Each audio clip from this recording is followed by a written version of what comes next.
Welcome back to the AI Policy Podcast. I'm Gregory Allen, and today we are very fortunate to get the voice of AI in Congress from one of its most important leaders, Congressman Obernolte, who recently served as the co-chair of the bipartisan House Task Force on AI and also serves as the vice chair of the Congressional AI Caucus.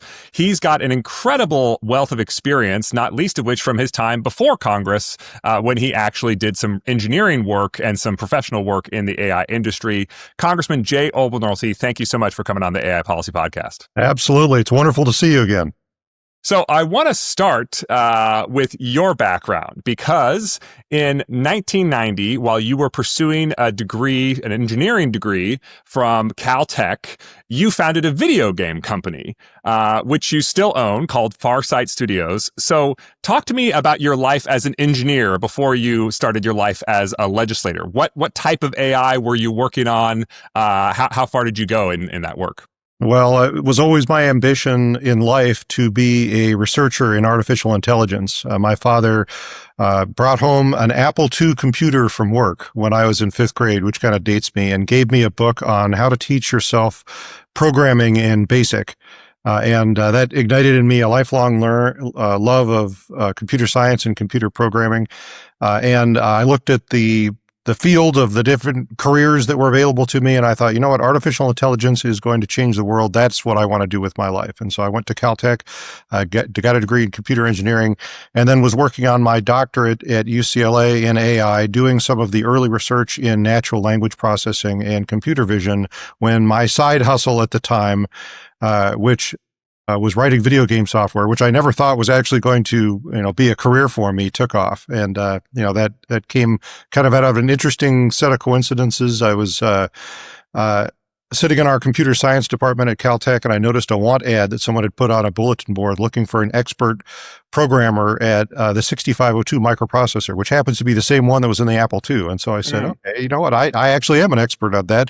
And I answered the ad, and it turned out to be a company working with a firm in Japan that not very many people had heard of at the time. They called themselves Nintendo. They just introduced Nintendo's first game machine in North America, the Nintendo Entertainment System. So, I remember vividly, I called my mother and I said, Mom, you can't believe they're going to pay me to write video games.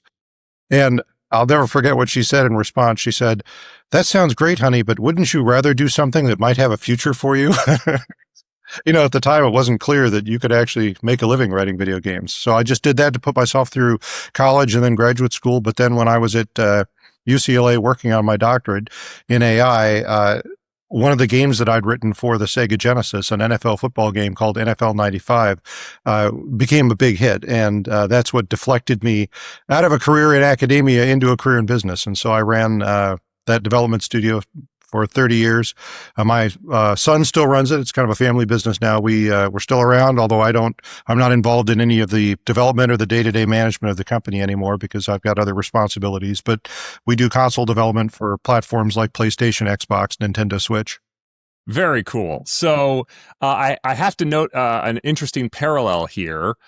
You're probably aware of this, but Demis Hassabis, the CEO of Google DeepMind, his entry point into AI was video games. He created the game Theme Park and had to create, this was a deterministic rules-based AI, but sort of how does the population of park attendees in the video game, how does their behavior, start out as an individual making decisions, but also have these sort of macro attendance effects that the player can interact with in interesting ways. So I'm curious, when you were making the NFL game, was there any sort of overlap between your AI work and your video game work? It's interesting. We say that we create AI when we make the opponent logic for playing against you in a, one-on-one player game where you are just playing against the computer.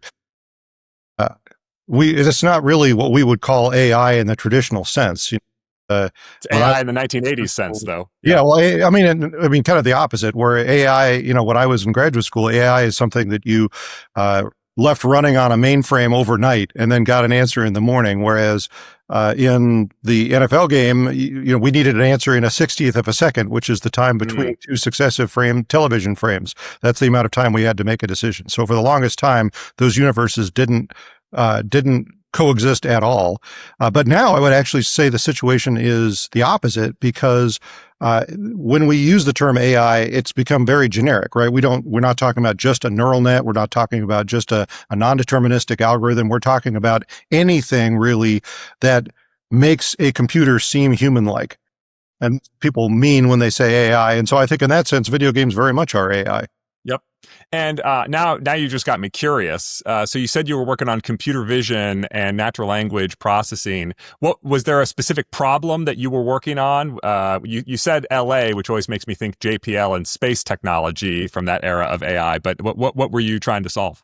Well, in machine vision, we were doing image segmentation. So, for example, if you have a picture and you want the computer to be able to say what that picture is, that turns out to be a really difficult problem to solve. And you might think that, like, okay, look, I've got a car. It should be easy to teach a computer to recognize a car. But if you look at even something simple like a chair, when we say chair, we mean a whole lot of things. It could have a back. It could have no back. It could be like a Chase lounger. It could have a single seat. It could have cushions. It could have no cushions.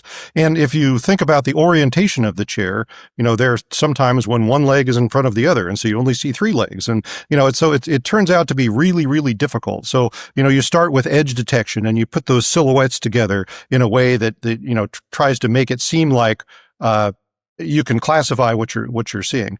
We do it in a completely different way now. It's such a hard problem to solve. It turns out to be easier to train a neural net to recognize what we mean when we see chair by feeding it, a huge number of examples that are classified. Okay, this is chair or no chair, chair or no chair. And then let it, suss out the subtleties of what we mean when we say chair. So is it accurate to say you were trying to sort of handcraft an algorithm that could could intake an image and output classification? Yeah, as opposed to learn an algorithm? At the time, we were on a very different path. I mean, you can imagine that the path that we're on now is much more non-deterministic, right? We use big neural nets with lots of layers and lots of nodes, and we just feed it lots of data. But at the time, it was never imagined that we could ever have neural nets big enough or, data sets that were large enough to make that work. But that's essentially the way large language models work now. Amazing. So you're kind of an obvious choice to be a leader in Congress on AI, having a professional background in this field from both the technical side and the business side. How did that come to be? How did you find yourself?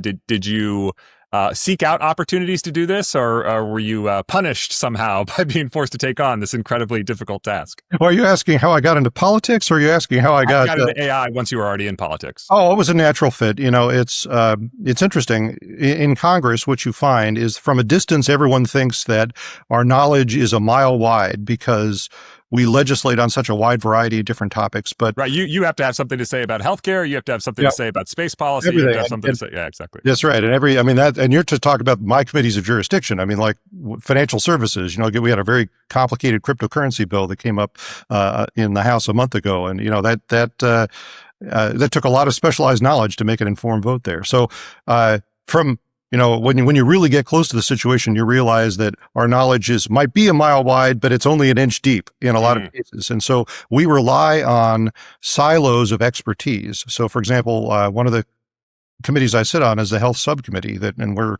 in charge of health policy for the entire country.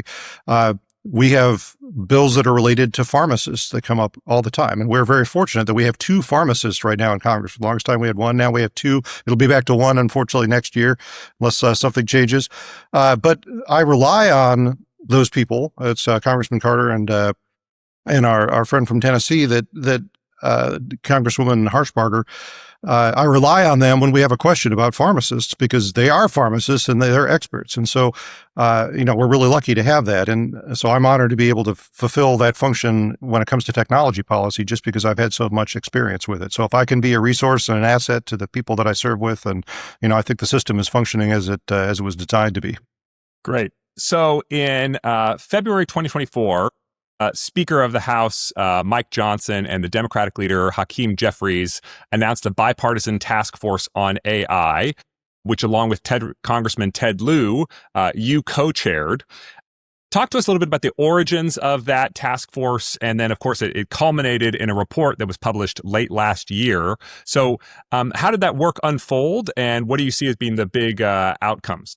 Right. That actually, The genesis of that task force was several years before that, when I asked then Speaker Kevin McCarthy to form a working group on artificial intelligence. And my point to him was that the federal government was in danger of being overrun by the states, and the states getting far out ahead of us in setting AI policy, and that we needed some kind of nexus to be able to build expertise and consensus and knowledge amongst members of Congress in this, burgeoning field of AI. And so Kevin McCarthy founded the working group that I chaired for the year before that. And then we went to Speaker Johnson and asked him to create a task force with a defined work product, because I was convinced what we really needed was to produce a report that detailed to everyone in Congress what we thought a reasonable federal regulatory framework for AI would be. And so that was the defined product of that task force. And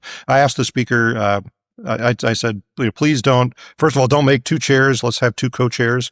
Let's have it be broadly bipartisan, because we need to acknowledge going in that anything that we do that's substantive is got to be bipartisan. And so rather than having a chair and a ranking member, which is the normal course for policy committees in Congress, I said, let's just have two co-chairs. I said, let's eschew the usual practice of putting more members of the majority party on the task force than the minority party. Let's just have them be completely equal. And that's what we got: 12 Republicans, 12 Democrats. And also, interestingly, we did a lot of things very different about our hearings. I told everyone the usual practice is that Democrats sit on one side of the dais and the Republicans sit on the other. And I told everyone, no, we're not doing that. In fact, and normally it's arranged by seniority. And I said, no, there's going to be no assigned seating here. I would really like everyone to sit somewhere different every time, pick different people to sit next to. And I would like Democrats and Republicans, mixed in with each other. Go, make some friends, build some relationships, meet some people that you haven't met before. And I think that we're really successful in doing that.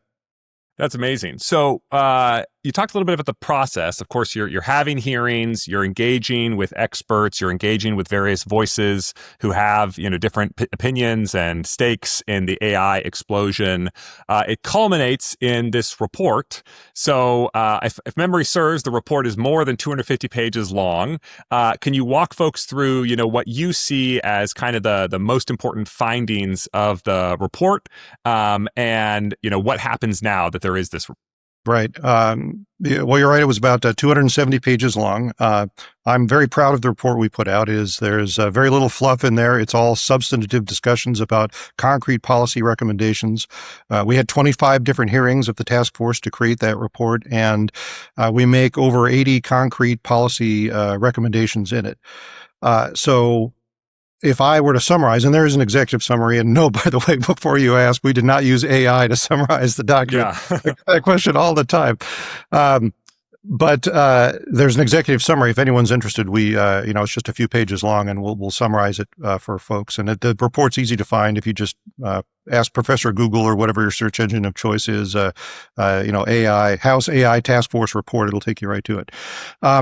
But if I were to summarize, so the kind of the stark choice confronting our country in terms of AI regulation is whether or not we follow the lead of entities like the European Union, who have adopted a very centralized approach to AI regulation. So basically, they've said AI is different than other types of regulation.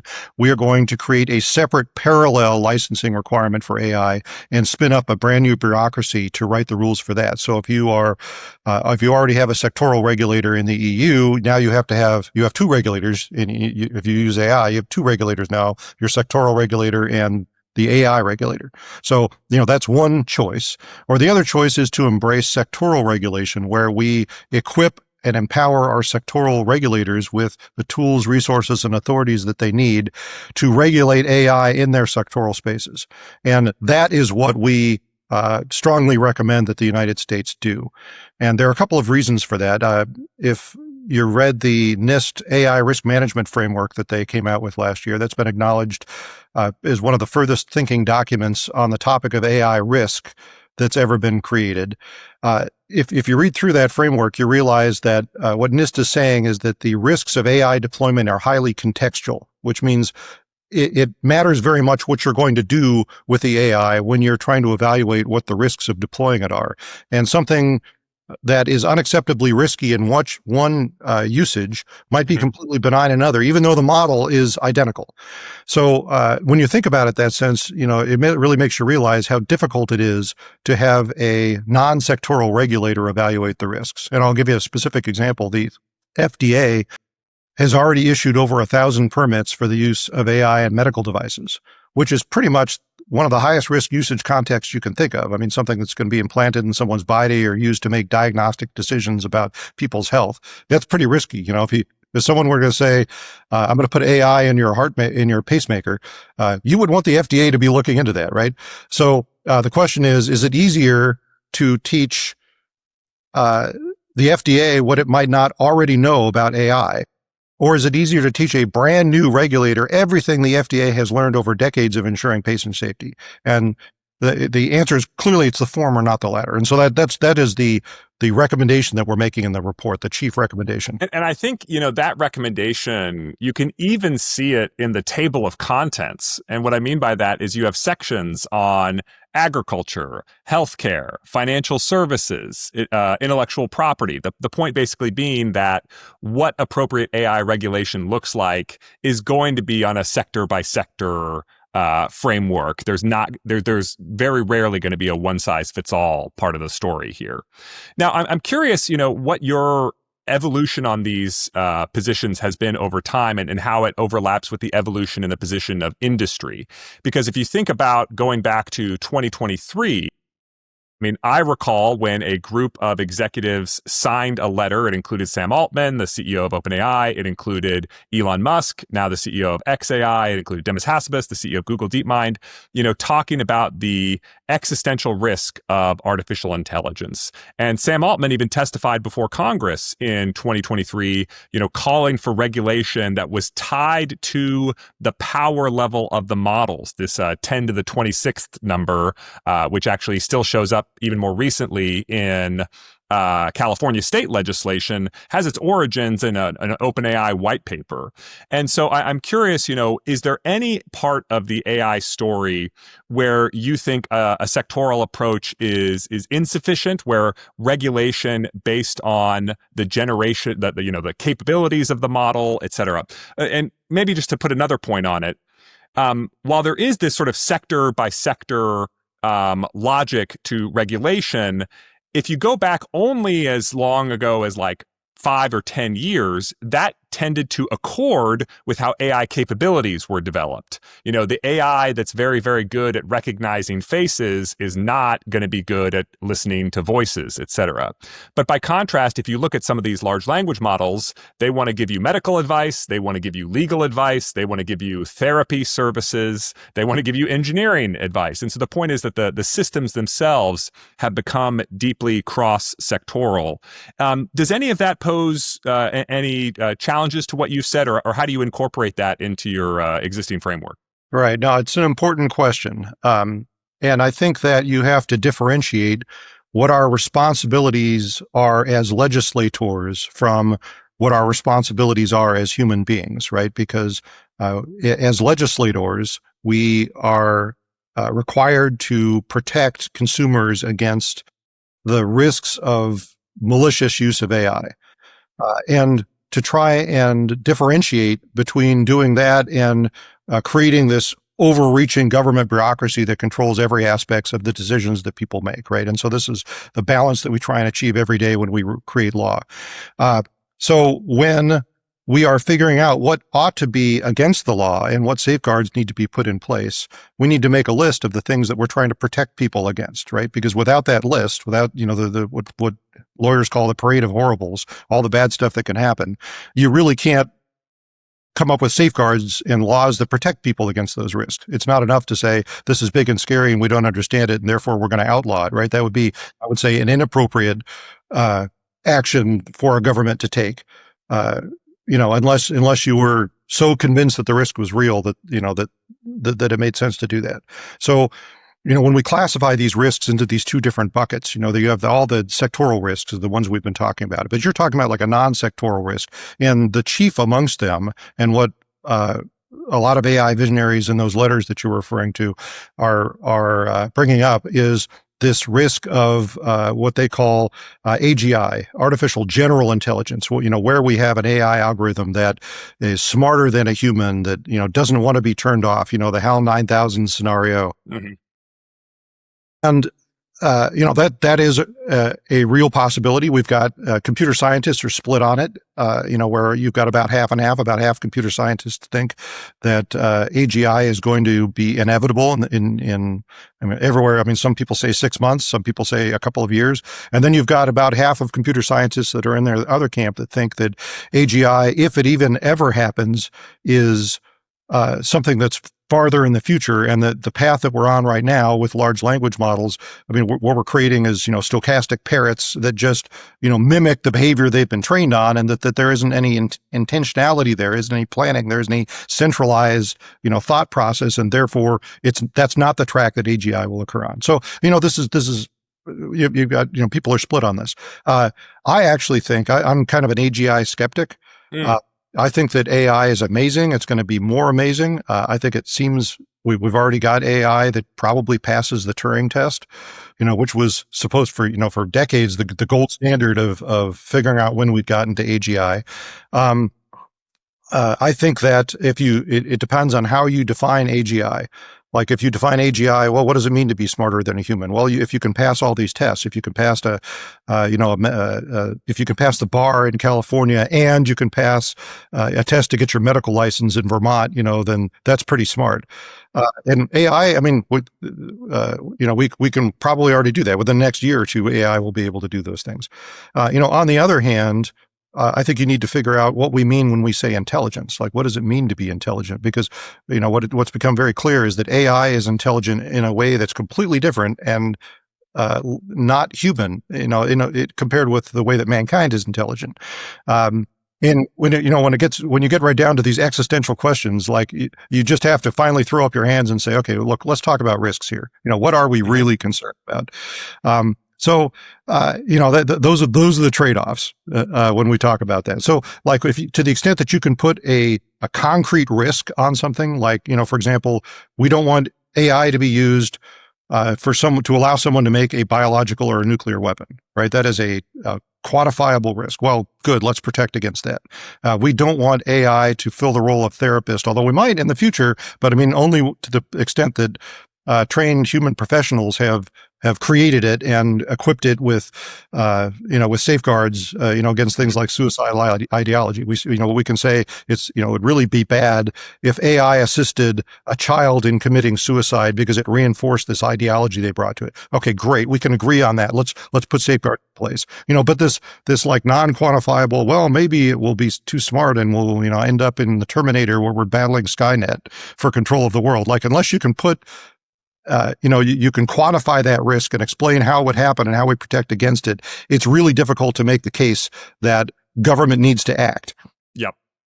So in terms of, preventing those quantifiable harms that you described, one of them being the risk of assisting in the development of weapons of mass destruction, the other being, sort of stepping into an area where it's inappropriate, like providing therapeutic advice in the absence of, genuine medical expertise informing that and overseeing the delivery of those kinds of services.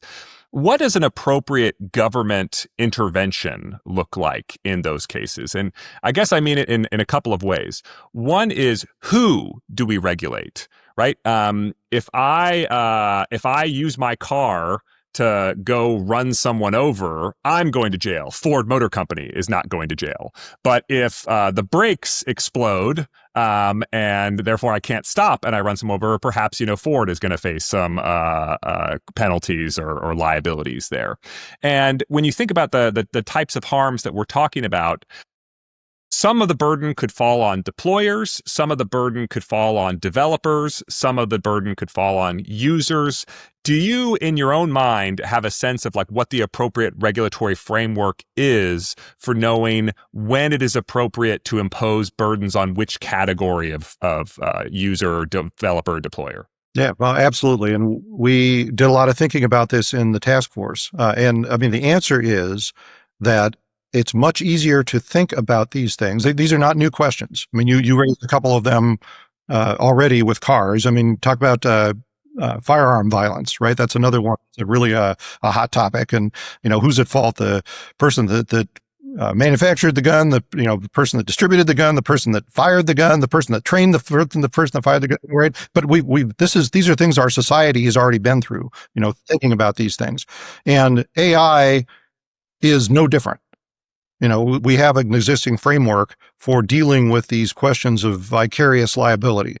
And kind of a great example of this is, the way we approach the making new laws about the legal and illegal use of AI. So, I mean, there are a lot of people that think, wow, AI is so different. We need a law protecting people against this. We need a law protecting about that. But I mean, we are a society that believes in regulating outcomes, not regulating tools. And that fits into the examples that you just gave. We don't blame Ford when the car causes, when the car gets into an accident, unless we look at it and we say that there's a flaw in the design of the car. We recognize that driving a car at 80 miles an hour on a freeway is an inherently risky activity, and that there are risks that people assume, and we try and balance that. So we regulate outcomes. So for example, we don't need a new law that says that it's illegal to use AI to steal people's money through cyber fraud. It is already illegal to do that. It doesn't matter if you use AI to do it or another tool to do it. And that holds true in other, kind of more fringe cases, like when you talk about bias. There was a really well-publicized case a few years ago where a company developed an algorithm for the automated screening of resumes, which, in hindsight, we would recognize that as a highly consequential decision-making process that deserves extra scrutiny because of the potential impact on someone that didn't get a job because AI screened out their resume inappropriately, especially when bias was involved. But, these were early days. The idea was you'd use the AI to take your number of applicants down from 10,000 to the 100 that we're going to get a call back from a human. And before that algorithm was deployed, thankfully, some really troubling biases were discovered in it. And it turns out that those biases were unintentional, but they'd crept in through the training process, and they were racial biases, exactly the kind of thing that we're trying to guard against. So, I mean, and it's illegal, right? Yeah. Yeah. Well, that is the issue. Like, a lot of people freaked out about this, like, oh my God, see, this is exactly what we should be concerned about. This is, bias in AI. And I mean, we learned a lot about the way those biases creep in. It was great that it was unintentional. It was great that it was caught before it was deployed. But none of that should distract from the fact that what you just said is true. It's already illegal to use racial bias in hiring decision making. And it doesn't matter if you use an AI algorithm to do that, or, a human decision maker, or, any other tool. So if that algorithm had been deployed, the moment those biases were exposed, it would have been illegal to continue to use it. Right. So we don't need a whole new body of law for that. We already have, and we were focusing on the outcomes that we want to control. This goes to people's fears about AI. A lot of people think that AI is unregulated right now in the United States, and that is absolutely untrue. I mean, in addition to the fact that we've got all of our sectoral regulators already dealing. We've talked about the FDA and medical devices, but NHTSA regulating the use of AI and the driving of autonomous vehicles, FAA regulating the use of AI in aircraft avionics.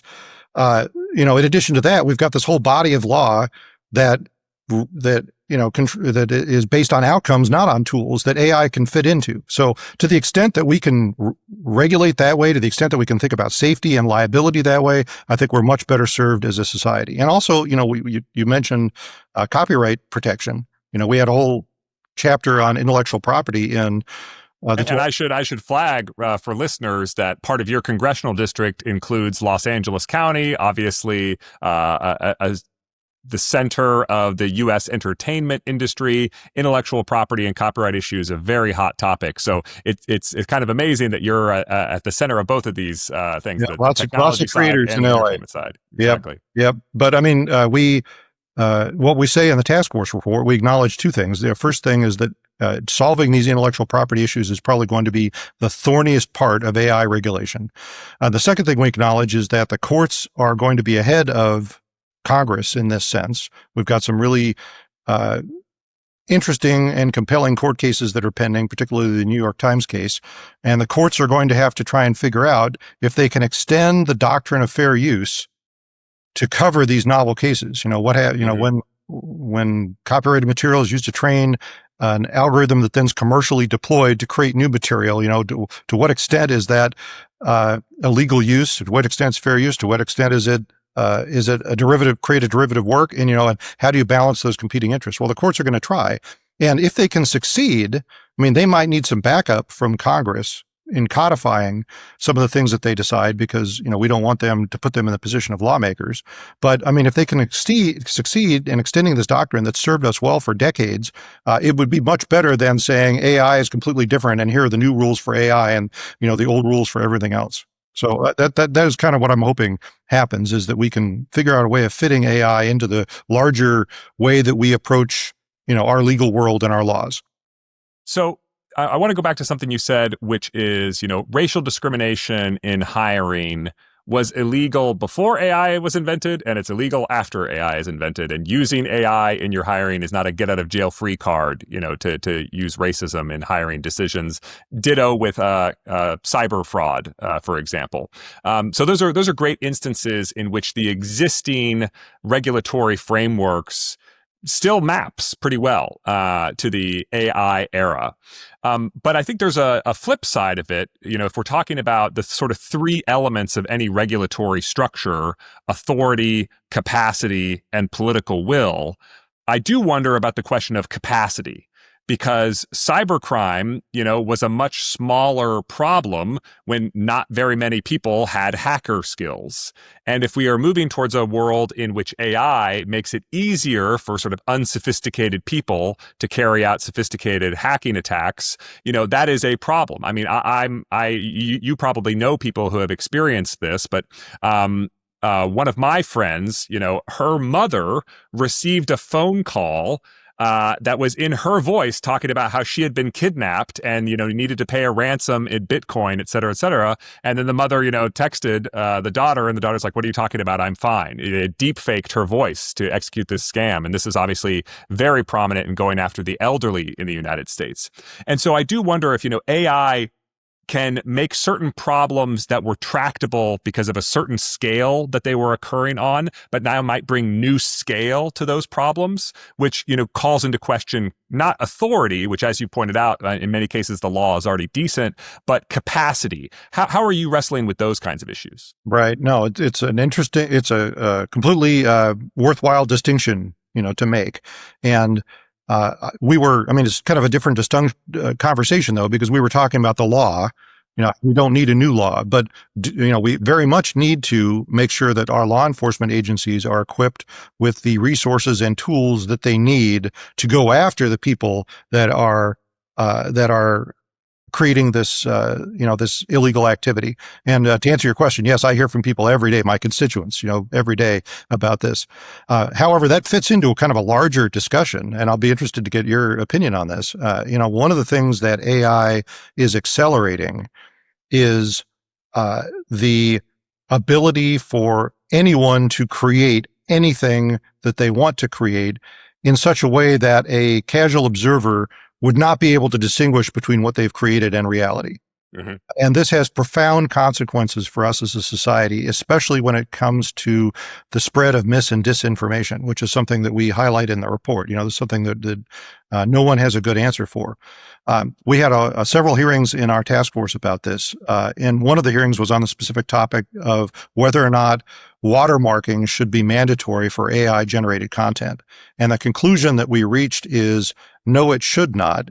And not because it's not useful, but for the same reason why you can't solve the problem of counterfeit currency by requiring people to stamp fake on currency, right? Because everyone who's law-abiding will do it, and the people that aren't law-abiding won't do it. And so you not only have you not solved the problem, but you've desensitized people to the fact that there's fake currency sitting around there that's not stamped fake. And that's we have the same problem with AI generated content. So I think that we as a society are going to put a much stronger premium on authenticity. So I don't think that, AI generated content will be watermarked. I think authentic content will be watermarked. And we're already seeing this in things like security cameras, where you have evidentiary rules for introduction into court cases, and you want to be able to say, no, I know I can prove that this is from camera number 4 and it was taken, at 2:02 a.m., on this location on this date because, it's got an encrypted watermark and, it's blockchain encrypted and, it's got a chain of custody and all of that. Yeah. Yep. And I think this phenomenon is now also coming into journalism. There's a consortium of international journalists, and they're even working with camera manufacturers like Leica and Nikon, so that as soon as they take the picture from just say a war zone or wherever, it's immediately hashed in a blockchain. So there's sort of an authoritative, this is the version of the image that was taken at this specific date. And I definitely take your point in terms of the authentic stuff needs the watermark perhaps more desperately than the fake stuff. I do want to push back, and I this is not something I've spent 100 years thinking about, so I'm certainly open to being persuaded. But your point on counterfeiting, an example that comes to mind for me is that if you try and take a $100 bill and you put it in a photocopier machine and you say, make a copy of this, the photocopier will refuse to engage in the thing. It will say, I detect that this is a $100 bill. You're obviously trying to engage in counterfeiting. I'm not going to be a part of this. And, this was obviously a more significant phenomenon, 20 years ago, before every $100 bill had a hologram strip in it, et cetera, et cetera. But the point being here that it does not make counterfeiting impossible, but it does make it more expensive and more complicated. And so it basically eliminates casual, effortless counterfeiting, which is not the sum total of the problem, but is also a non-trivial portion of the problem. And so the question is, do you want teenagers to plausibly be able to pull off sophisticated disinformation attacks? Or do you want to say, hey, only the Russian intelligence services devoting a lot of time and effort to sort of coming up with this and inventing their own tools are going to be able to do this? This is something when I was in the Department of Defense, we were thinking about. DARPA funded a lot of research to authenticate synthetic media because we, for intelligence reasons, for operational reasons, we needed to be able to understand when media was true or false. But we also recognized that we had an interest in the general public being able to understand what was true or false when we were seeing, for example, Russian disinformation attacks associated with NATO exercises. And we were like, okay, it actually matters for some of the strategic outcomes that we're trying to get here, that a huge share of the population understands that these media images are fake. And so the point here being that, I do think it is worth thinking about, where is the right locus of intervention? When you make it illegal to make a copy machine or Photoshop software engage with $100 bills, you're raising the bar for what it takes to execute a sophisticated disinformation attack. And that might be a non-trivial share of the problem. When you think about some of the most viral disinformation images, they weren't always created by very sophisticated actors. Sure. No, and I think it's a fair point. And I think that the ultimate answer is you have to evaluate on a case-by-case basis what the impact of your regulation is. So, for example, with your case of using a photocopier to create a counterfeit bill, if it adds $1 to the cost of the copier and works well enough that there's never a false positive, then it might be reasonable to say, okay, this because the impact, on the law-abiding population is so small, this is a reasonable regulation. On the other side of it, if it doubles the cost of the copier to do that, and there's false positives all the time where I'm making a copy of something else, and the copier is saying, oh no, I'm not going to do this because it looks, I think it looks like a dollar bill. Franklin's on it, and it's his biography, not his That's dollar right. bill, right? Yep, and then we would say, no, that's not reasonable. And so, I think that really is the barometer that you have to use, because, we have to strike a balance. But also don't forget about the risks of desensitizing the public, because we already have a public that believes far too much. I used to think it was a generational problem where, it was my parents that, my mother still thinks everything that she reads on the internet is true, even if it's a comment on someone's social media post, that's a generational problem. But, it turns out that our kids, the Gen Xers, or we're Gen X, the Gen Zers and the millennials, they're just as susceptible to this problem as our generation is. So, we can't desensitize people to the fact that they are going to have to, at some level, exercise judgment about and have some healthy skepticism. So I remember, I mean, going back to your case, like when in the early days of copy machines, teenagers were using copy machines to make counterfeit $20 bills. But I mean, you'd walk into one of those with a 7-Eleven and the guy'd be like, come on now, you know what I mean? Because I mean, people were conditioned to be able to look for that. I mean, but if you've created technology that weeds out the vast majority of that, then you've also destroyed the healthy skepticism that people are going to have about it. So I mean, you have to think about that as well. Yeah, that's really interesting. So I want to take us back to Congress. So we're obviously in a very difficult moment to pass legislation in Congress. One of the most noteworthy efforts to pass federal legislation on AI, which was the preemption of state-level AI regulation, did not get included in the recent bill, and so is not law. I want to ask you, what do you think is realistic to expect from Congress, over the next year in terms of AI-related legislation, and specifically on the topic of regulation and governance? Mm-hmm. Yeah, well, this is a time-critical topic because we have a situation where states are getting way ahead of the federal government in regulating AI. You've seen some far-reaching legislation passed in places like Colorado and Illinois. And of course, Governor Newsom just signed a pretty far-reaching piece of legislation in California that is admittedly less far-reaching than the one he vetoed last year, but still clearly impinges on Congress's prerogative under Article 1 of the Constitution to regulate interstate commerce. So what we are in danger of having happen is the same thing that happened on digital data privacy, where because Congress failed to act, we now have 23 different states with 23 different standards for digital data privacy, which, is something that's clearly interstate commerce related. That's clearly interstate commerce. And everyone would be better served if Congress were to just say, look, here is the standard.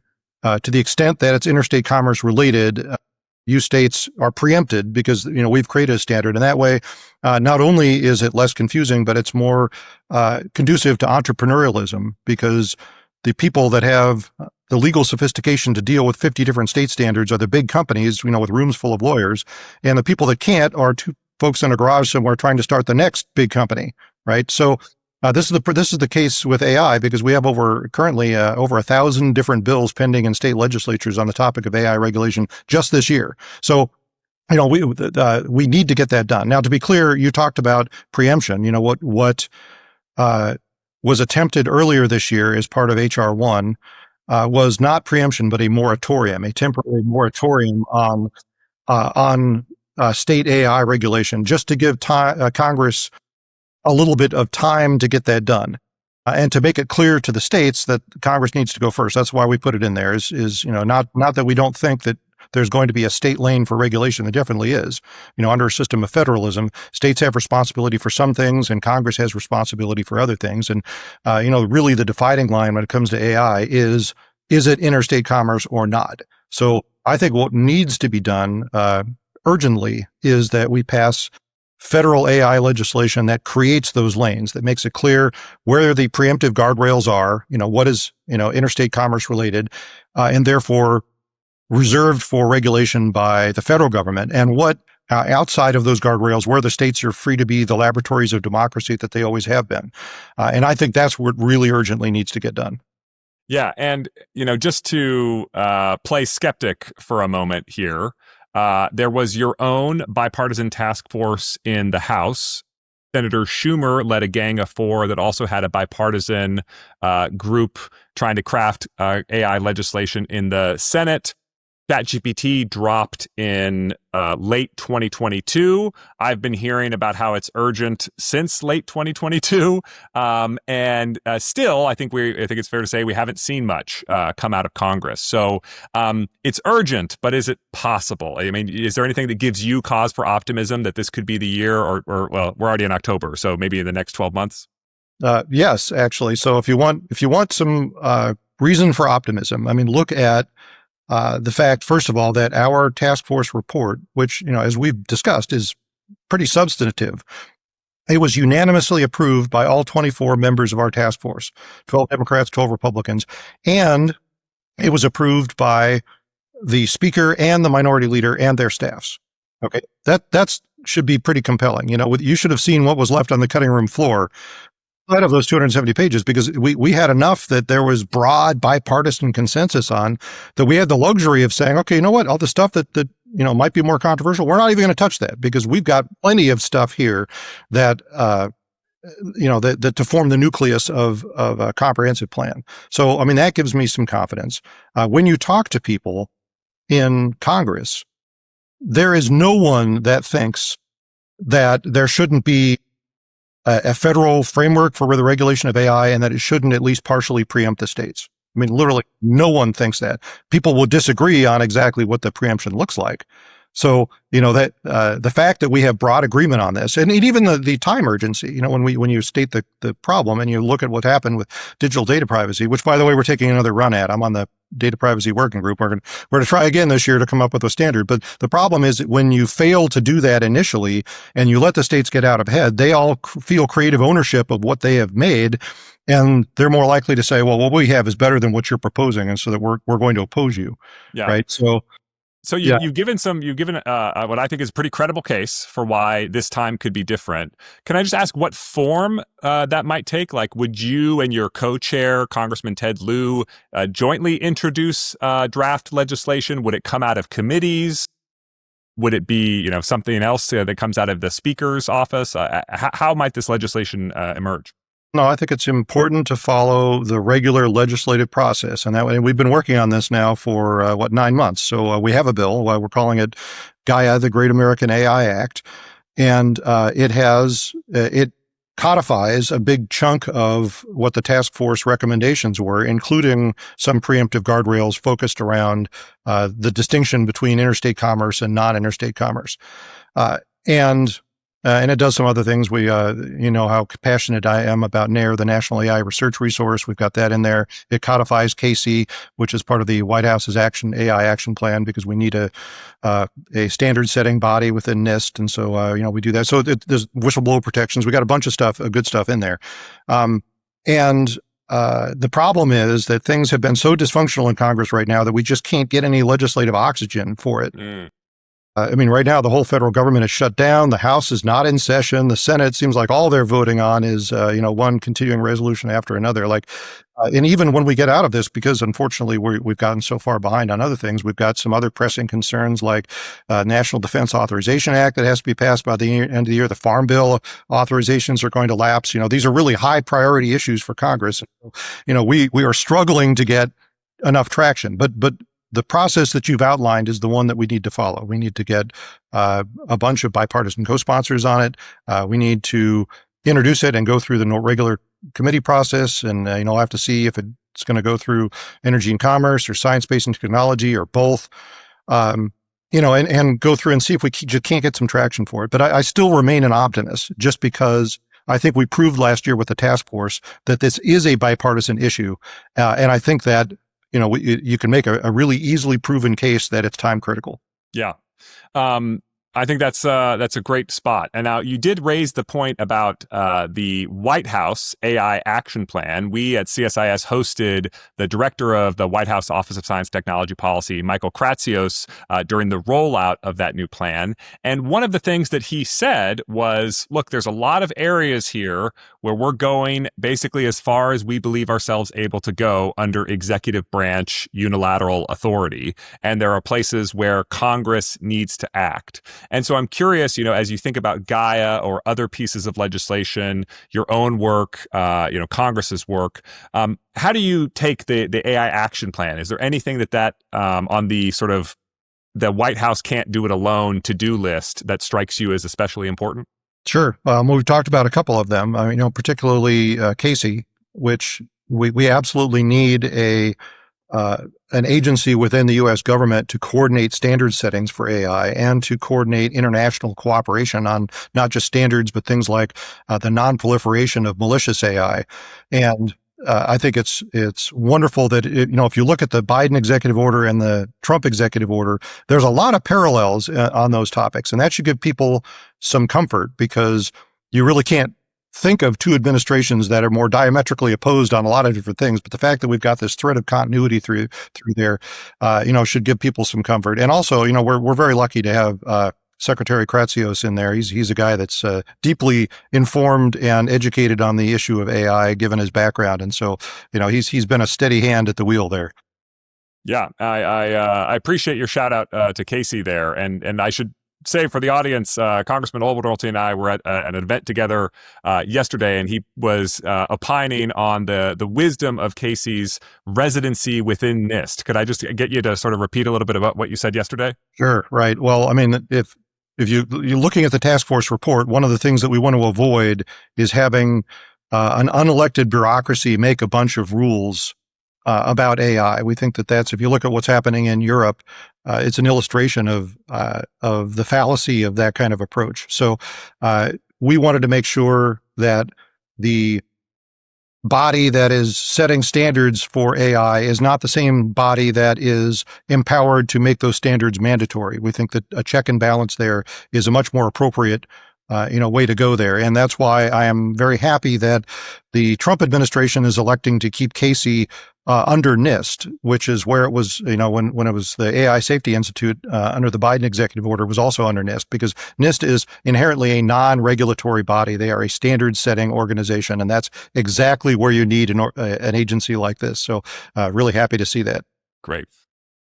So we touched on it a bit before, but I just wanted to get your sort of explicit reaction to the recently passed California legislation, SB 53, because there are elements of this law that echo some legislation that you've introduced at the federal level, including a protection for whistleblowers in AI. So what do you make of SB 53, which I think it's worth noting out that Dean Ball, who was previously part of the White House OSTP, he said that even that legislation appears to be begging for federal regulatory frameworks to come and take the plot and include some interesting regulatory hooks to enable preemption, even when the federal government doesn't declare that it's preempting state law. So I'm curious, what you make of SB 53. Well, it's the author of SB 53, Scott Wiener, and I served together in the state legislature. We chat periodically about this. I was not a fan of his bill last year. This bill is a lot more supportable. We can have a case-by-case discussions about some of the things that are in there, like the whistleblower protections, the mandatory reporting requirements for security vulnerabilities. I think that that's a really interesting idea. A centralized database for vulnerabilities. I think that is something that would give us, researchers a broad overview of what was actually going on in the vulnerability space with respect to frontier models.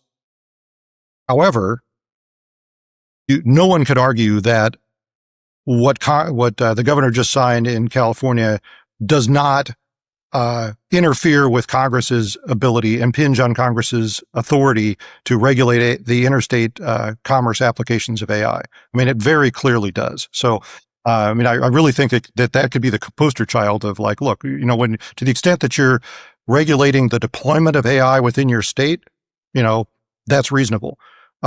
To the extent that you're regulating the development of AI in your state, AI that's meant to be used in commerce in all the 50 states, that is definitely something that should not be allowed at the state level and should only be allowed in Congress, because otherwise you've got this nonsensical patchwork quilt of 50 different state regulations. I mean, it would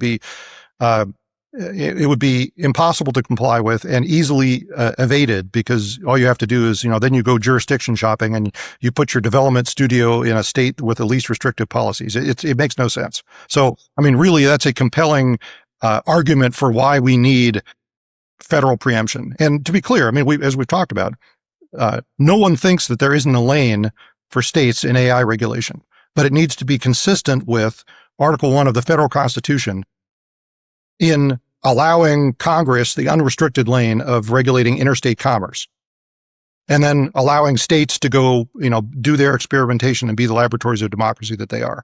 Yeah. And so given that situation, does that give you some extra momentum in Congress? Can you now go to your colleagues and say, this is what we need to prevent. We don't want California setting the nationwide policy. Let's get together and pass nationwide policy. Yes, it does. But we already had that momentum, because there were states like Colorado. Colorado that had passed things. And it was amazing to see in the governor's signing message in Colorado, he even explicitly said, look, I don't think this is something that states ought to be doing, but because I don't have any faith that Congress is going to get around to this anytime soon, and as a former member, he would know. Yeah. I'm going to go ahead and sign this with delayed implementation. You know, interestingly, he came out in public support of the moratorium early this year when we put that in to HR 1. Which just goes to show you how hard it is when the rubber meets the road of implementing these kinds of regulations. He's like, yeah, if you would give me a break, that would be great. Yeah, right, exactly.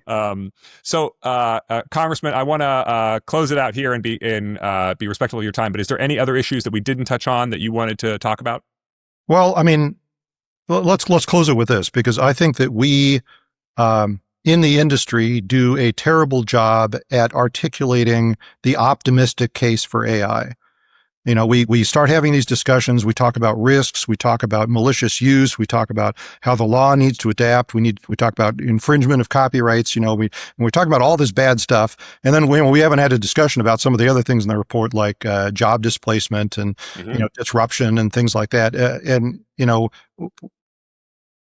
we aren't articulating the optimistic case for AI. You know, we aren't articulating why we do this, because I had a constituent, you know, to give an example, come up to me the other day and say, look, I hear all this stuff about AI. Look, if it's that risky, why do we even allow it? Why don't we say it's illegal, right? And I was dumbfounded for a moment, but it really drove home to me the fact that we're not talking about the upside. And the upsides are two things. You know, number one, AI is probably already the most effective tool for the dissemination of human knowledge that mankind has ever come up with. It can teach you anything that you want to learn in any learning style that is optimal for you. And it's going to get more and more powerful in that respect. But it will be probably the most effective tool for the enhancement of human productivity that mankind has ever invented. It's going to be incredibly empowering. It will be disruptive, as technological advances always are. But in the end, at the end of the day, it has the potential to create, first of all, many, many more jobs for humans than it displaces. And second of all, create this rising wave of prosperity that literally lifts all the boats of everyone in the world. And that's the promise of AI. If we do our jobs right in balancing regulation that, you know, simultaneously protects Americans against the harms that they need to be protected against, while at the same time allowing AI to bring those beneficial advancements to our society. So, I mean, that is what's possible if we do our jobs right. And we don't touch. You know, to put it in ultra simple terms, right? It's not just the government's job to decrease bad, it's also to increase good. And there's a lot of good out there that we should be excited about when it comes to AI. Yeah. Well, Congressman, this has been a fascinating conversation, and you've really given us a peek under the hood at what's going on in Congress and what we might be able to expect over the next year. We're, of course, grateful for your leadership and grateful for you taking the time to talk with us today. Always good to see you. Let's do it again. Excellent. Thank you. Thanks for listening to this episode of the AI Policy Podcast. If you like what you heard, there's an easy way for you to help us. Please give us a 5-star review on your favorite podcast platform and subscribe and tell your friends. It really helps when you spread the word. This podcast was produced by Sarah Baker, Sadie McCullough, and Matt Mand. See you next time.